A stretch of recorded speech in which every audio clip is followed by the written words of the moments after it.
ಪೂಜೆ ಬಗ್ಗೆ ಏನು ಹೇಳ್ತೀರಾ ಸರ್? ಕಲಾವಿದರ ಸಂಘದಲ್ಲಿ ಇಂಡಸ್ಟ್ರಿಗೆ ಒಳಿತಾಗಲಿ ಅನ್ನೋ ಒಂದು ಪೂಜೆ ಮಾಡ್ತಾ ಇರುವಂಥದ್ದು. ಇದರ ನಡುವೆ ದರ್ಶನ್ ಅವ್ರಿಗೋಸ್ಕರ ಪೂಜೆ ಮಾಡ್ತಾ ಇದ್ದಾರೆ ಅನ್ನೋ ಒಂದು ಆಪಾದನೆ ಕೂಡ ಕೇಳಿಬಂದಿತ್ತು. ಆದರೆ ಅದನ್ನ ಅಲ್ಲೆಗೆಳೆದು ಇಲ್ಲ ಇದು ಇಂಡಸ್ಟ್ರಿ ಒಳಿತಿಗಾಗಿ ಮಾಡ್ತಾ ಇರುವಂಥ ಪೂಜೆ ಅಂತಾನೆ ಹೇಳ್ತಾ ಇದ್ದಾರೆ. ಈ ಪೂಜೆ ಬಗ್ಗೆ ಏನು ಹೇಳ್ತೀರಾ ಸರ್? ಇನ್ನೊಂದು ಹಿರಿಯ ನಟಿ ಗಿರಿಜಾ ಲೋಕೇಶ್ ಅವರು ಈಗ ಬೆಳಗ್ಗೆ ಮಾತಾಡ್ತಾ ಇರೋ ಸಂದರ್ಭದಲ್ಲಿ ಕೂಡ ಒಂದು ಅಭಿಪ್ರಾಯವನ್ನು ಹೇಳಿದ್ರು. ಅಂದರೆ ದರ್ಶನ್ ಅವ್ರಿಗೋಸ್ಕರ ಪೂಜೆ ಮಾಡಿದ್ರೆ ಏನು ತಪ್ಪು? ಯಾಕಂದ್ರೆ ಅವರು ಕೂಡ ಇಂಡಸ್ಟ್ರಿಗೆ ಇರುವಂಥ ಒಂದು ಮಾತು ಕೂಡ ಹೇಳಿದ್ರು ಅವರು. ಇದೇ ಗಿರಿಜಾ ಲೋಕೇಶ್ ಅವರು ಒಂದು ಪ್ರಶ್ನೆ ಕೇಳ್ತೀನಿ. ನಮ್ಮ ಮನೆಗೆ ಖುದ್ದಾಗಿ ಬಂದಿದ್ರು. ಲೋಕೇಶ್ ಅವರ ಹೆಸರು, ಸುಬ್ಬಯ್ಯ ನಾಯ್ಡು ಅವ್ರ ಹೆಸರು ಒಂದು ರಸ್ತೆಗೆ ನಾಮಕರಣ ಮಾಡಬೇಕು ಅಂತಂದಾಗ ಅವರು ಯಾರ ಬಗ್ಗೆ ಇವತ್ತು ಹೇಳಿದ್ದಾರೆ, ಅವ್ರ ಬಗ್ಗೆ ಏನು ಹೇಳಿದ್ರು ಅಂತ ಅವ್ರಿಗೆ ಏನಾದ್ರು ಸ್ವಲ್ಪ ಜ್ಞಾನ ಇದೆಯಾ ಅಂತ ಅವ್ರಿಗೆ ಮರ್ತೋಗ್ಬಿಟ್ಟಿದ್ದಾರೆ. ಅವರ ಮಗನಿಗಾದಂಥ ಕಹಿ ಅನುಭವ ನಮ್ಮ ಹತ್ರ ಹಂಚ್ಕೊಂಡಿದ್ರು. ಅದನ್ನು ಯಾಕೆ ಮರ್ತೋಗಿದ್ದಾರೆ ಅಂತೇಳಿ ಎಲ್ಲ ಒಂದು ಕಡೆ ತಪ್ಪದು. ಹಾಗಾಗಿ ಆ ಥರ ಹೇಳ್ತಾ ಇರೋದಲ್ಲ. ಆದರೆ ಇವತ್ತು ನಡೀತಾ ಇರತಕ್ಕಂಥ ಹೋಮ ಹವನ ನಾನು ಮೊನ್ನೆ ದಿವಸ ಭಾನುವಾರ ದಿವಸ ಜಗ್ಗೇಶ್ ಅವರಿಂದ ಹಿಡಿದು ಧ್ರುವ ಸರ್ಜಾ ಅವರಿಂದ ಹಿಡಿದು ಎಲ್ಲ ಕಲಾವಿದರ ಜೊತೆ, ಬಹುತೇಕ ಕಲಾವಿದರ ಜೊತೆ ಮಾತಾಡಿದ್ದೆ. ಹಾಗೆ ನಿರ್ಮಾಪಕರ ಜೊತೆಗೆ, ನಿರ್ದೇಶಕರ ಜೊತೆ ಮಾತಾಡಿದ್ದೆ. ಹಾಗೆ ಸಾರಾ ಗೋವಿಂದ ಅವ್ರ ಹತ್ರನೂ ಮಾತಾಡಿದ್ದೆ.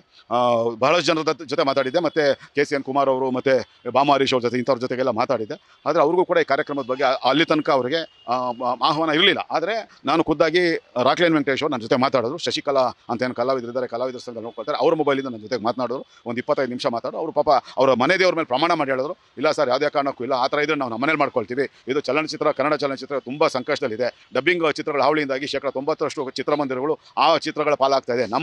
ನಮ್ಮ ಭಾಷೆಯ ಒರಿಜಿನಲ್ ಸಿನಿಮಾಗಳಿಗೆ 10% ಸಿನಿಮಾ ಸಿಗ್ತಾ ಇಲ್ಲ. ಸೂಪರ್ ಸ್ಟಾರ್ಗಳು ಹೊರತುಪಡಿಸಿದ್ರೆ ಇನ್ಯಾವುದೇ ಕಲಾವಿದರು, ಹೊಸ ಕಲಾವಿದರು, ಹೊಸ ನಿರ್ಮಾಪಕರ ಚಿತ್ರಗಳಿಗೆ OTT ಪ್ಲಾಟ್ಫಾರ್ಮ್ ಸಿಗ್ತಾ ಇಲ್ಲ, ಮತ್ತು ಸ್ಯಾಟಲೈಟ್ ರೈಟ್ ಸಿಗ್ತಾ ಇಲ್ಲ. ಹಾಗಾಗಿ ಇನ್ನೊಂದು 2 ವರ್ಷದಲ್ಲಿ ನಾವು ಕನ್ನಡ ಚಿತ್ರಗಳು ವರ್ಷಕ್ಕೆ 20-25 ಸಿನಿಮಾ ತೆಗೆದ್ರೆ ಅದೇ ದೊಡ್ಡ ಸಾಧನೆ ಆದಂಗೆ ಆಗುತ್ತೆ. ಹಾಗಾಗಿ ಇವತ್ತು 14ನೇ ತಾರೀಕು ಶಾಸ್ತ್ರೋಕ್ತವಾಗಿ ಶಾಸ್ತ್ರದಲ್ಲಿರುವಂಥ ಒಳ್ಳೆಯ ನಕ್ಷತ್ರ, ಕಲಾವಿದರಿಗೆ ಹೇಳಿ ಮಾಡಿಸಿದಂಥ ನಕ್ಷತ್ರ ಇದೆ. ಹಾಗಾಗಿ ಅವತ್ತು ನಾವು ಆ ಒಂದು ಹೋಮವನ್ನು ಕನ್ನಡ ಚಿತ್ರರಂಗ ಒಳ್ಳೆಯದಾಗಂಗೆ ಆಗಲಿ ಅಂತ ಹೇಳಿ ದೇವರ ಹತ್ರ ಪ್ರಾರ್ಥನೆ ಮಾಡಿ ಹೋಮ ಮಾಡ್ತಾ ಇರೋದು ಹೊರತುಪಡಿಸಿದ್ರೆ ಯಾರು ಪರವಾಗಲ್ಲ ಸರ್ ಅಂತ ಅವ್ರು ಅತ್ಯಂತ ಸ್ಪಷ್ಟವಾಗಿ ಹೇಳಿದ್ರು. ಅದನ್ನೇ ನನ್ನ ಹತ್ರ ಏನು ಮಾತಾಡೋದು, ಅದಾದ ನಂತರ ಪತ್ರಿಕಾಗೋಷ್ಠಿಗಳು ಕೂಡ ಅವ್ರು ಹೇಳಿರೋದು ನಮ್ಗೆ ಅವ್ರ ಮೇಲೆ ಸಂಪೂರ್ಣ ನಂಬಿಕೆ ಇದೆ. ಇಲ್ಲ ಅಂತಂದರೆ ಒಂದು ವೇಳೆ ನೀವು ಹೇಳಿದಾಗೆ ಬೇರೆ ಯಾವುದೋ ಒಬ್ಬ ವ್ಯಕ್ತಿ ಪರವಾಗಿ ಮಾಡೋದಾಗಿದೆ, ನಿನ್ನೆ ದಿವಸ ನಾವು ಒಂದು ಎಲ್ಲ ಕನ್ನಡ ಪರ ಸಂಘಟನೆಗಳು, ಡಾಕ್ಟರ್ ರಾಜ್ಕುಮಾರ್ ಅಭಿಮಾನಿ ಸಂಘದ ಘಟನೆಗಳು, ಯಾಕಂದರೆ ಡಾಕ್ಟರ್ ರಾಜ್ಕುಮಾರ್ ಕಲಾಭವನ ಅಂತ ಇರ್ತಕ್ಕಂಥದ್ದು ಎಲ್ಲ ಸಂಘಟನೆಗಳು ಸೇರಿ ಸಾವಿರಾರು ಸಂಖ್ಯೆಯಲ್ಲಿ ನಿನ್ನೆ ಪ್ರತಿಭಟನೆ ಮಾಡಬೇಕು ಅಂತ ಇದ್ದಾರೆ. ಪಾಪ ಅವರು ರಾಕ್ಲೈನ್ ವೆಂಕಟೇಶ್ವರ ಅದ್ರ ಬಗ್ಗೆ ಸ್ಪಷ್ಟವಾಗಿ ನಮಗೆ ಹೇಳಿದ್ರಿಂದ ಆನಂತರ ಜಗ್ಗೇಶ್ ಅವರು ಕೂಡ ಫೋನ್ ಮಾಡಿ ಮಾತಾಡಿದ್ರು.